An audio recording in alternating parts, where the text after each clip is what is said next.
That's right. It is the dope dad himself, Rico Lamitte. What's happening, everybody? Thank you for that beautiful intro, Jason. And don't be scared, everybody. The norovirus is here to help you all get through the tough times. All right, so my story today is out from coming out from Maryland. Governor Westmore set the tone a few weeks ago by explicitly declaring Maryland's adult use cannabis market will be social equity driven. Critics all said that the devil's going to be in the details. We've seen social equity programs nationwide rise and fall because one thing or the other, but it was refreshing to hear the words coming from an actual governor at the state level rather than municipal levels from mayors and city officials where we've been seeing it left and right.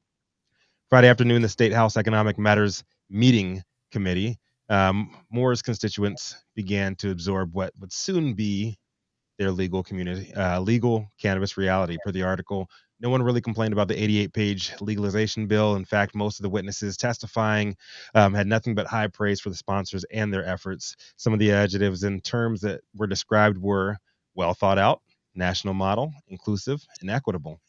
The scores of people who packed the House Economic Matters Committee room had a few more thoughts about the legislation to legalize cannabis from farm to rolling paper, favorable with amendments. Some were worried about the clean air violations. Some predicted that it was going to cripple the hemp industry, and others warned that children were going to be in search of candy that looked like CBD gummies. And majority of people just wanted a piece of the action from the money brought in from state tax and the sales. Delegate C.T. Wilson introduced the bill to the Economic Matters Committee that he chairs with these remarks. As I've said more than a couple of times, I'm not here to create a cash cow for the state or just a marketplace for intoxicants. I'm here to make sure that we stop young folks from being arrested and dying because of this substance. We're here to try to relegate this so we can have a safe usage, but basically get rid of the black market. He later revised the black market comment and he said, we have to be able to be competitive with the illicit market and to possibly undercut it. When people were asking how he's going to undercut the illicit market, his response was in the taxes.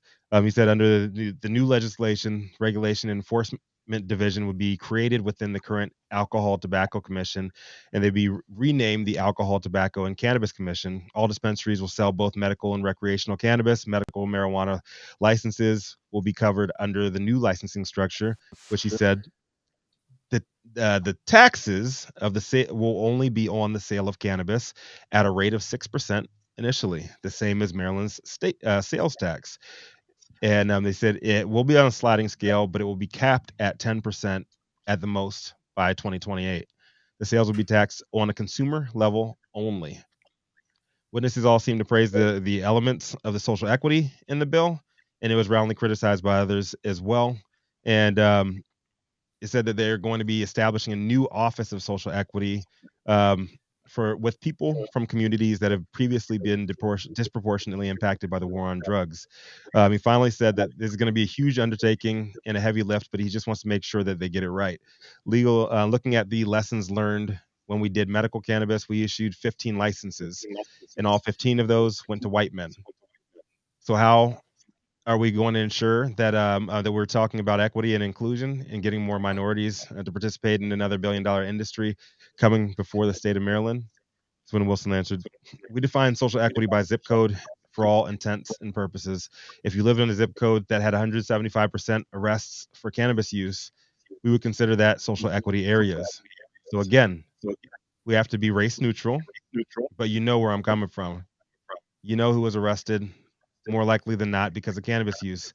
Not saying we use it all the time, but we sure do get targeted for arrests. There will be tens of thousands of workers in this billion-dollar business. Unions are the foundation of building social equity and raising general wealth for workers, particularly workers of color. And I want to point out that every state has legalized cannabis. They have found that the cannabis industry employs 10% more minority workers in the industries in their state. So it's still early on in the done a decent job collecting information from other states' triumphs and failures. I'm interested in hearing what everybody else thinks on this one, though. This Rico Lamitte, dopest dad on the street.